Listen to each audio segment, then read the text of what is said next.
சிவருத்ரா YouTube channel சார்பாக அனைவருக்கும் வணக்கம்.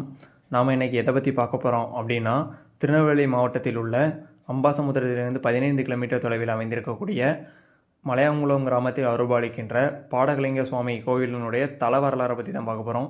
இந்த கோயிலினுடைய தல வரலாறை பற்றி சொல்லணும்னா, முந்தைய காலத்தில் கேரளாவை ஆண்ட ஒரு மன்னரோட மனைவி வனத்தை சுற்றி பார்க்க வராங்க.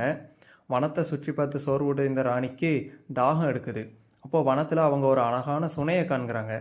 சுனையில் நீர் பருக நினைச்ச ராணி தன்னுடைய காலில் அணிந்திருக்கக்கூடிய பாடகம் அப்படின்ற அணிகலனை கரையிலேயே கலற்றி வைத்துவிட்டு சுனையில் இறங்கி நீர் பருகிறாங்க. அப்படியே நீராடுறாங்க. பின் சுனையிலேருந்து வெளியேற பார்க்குறாங்க. சுனையிலேருந்து ராணிக்கு வெளியேற முடியலை. உடனே கூச்சலிடுறாங்க. கூச்சல் சத்தத்தை கேட்டு அங்குள்ள மக்கள் அனைவரும் ராணி சுனையில் இருக்கிறத கண்டு அதிர்ச்சியுற்று மன்னருக்கு தகவல் தெரிவிக்கிறாங்க.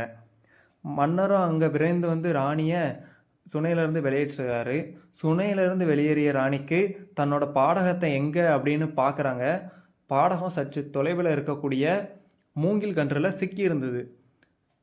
ராணியும் அந்த மூங்கில் கன்றில் இருந்து தன்னோட பாடகத்தை எடுக்க எவ்வளவோ முயற்சி செஞ்சு பார்க்குறாங்க. பாடகத்தை எடுக்கவே முடியலை.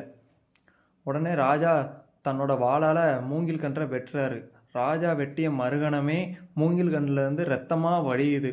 இதை கண்டு அச்சமடைந்த மன்னரும் மனைவியும் மீண்டும் அரண்மனைக்கே சென்றுடுறாங்க. பின் மறுநாள் அரசர் தன்னோட அரசவ குருவை அழிச்சுக்கிட்டு மூங்கில் கன்று இருந்த இடத்துக்கு சென்று பார்க்குறாரு. இங்கே 2 சிவலிங்கங்கள் இருக்குது. அடைந்த மன்னருக்கு ஒரு அசரீரி கேட்குது. மன்னா, நீ என்னை கண்ட இடத்திலேயே கோவில் எழுப்பு என்றது.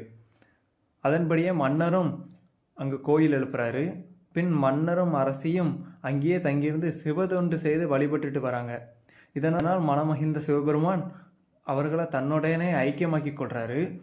பின் அங்குள்ள மக்கள் அரசருக்கும் அரசிக்கும் சிலை வடித்து வழிபட்டுட்டு வராங்க. இப்போது இந்த கோயிலில் மன்னர் சித்திரபுத்திர சர்மசாஸ்தாவாகவும் அரசி பாடகலிங்க நாச்சியாராகவும் பாடகலிங்கம் மகாலிங்கம் என 2 லிங்கங்களுடன் மூலவர் சந்தையிலிருந்து அருள் பாலிச்சுக்கிட்டு வராங்க.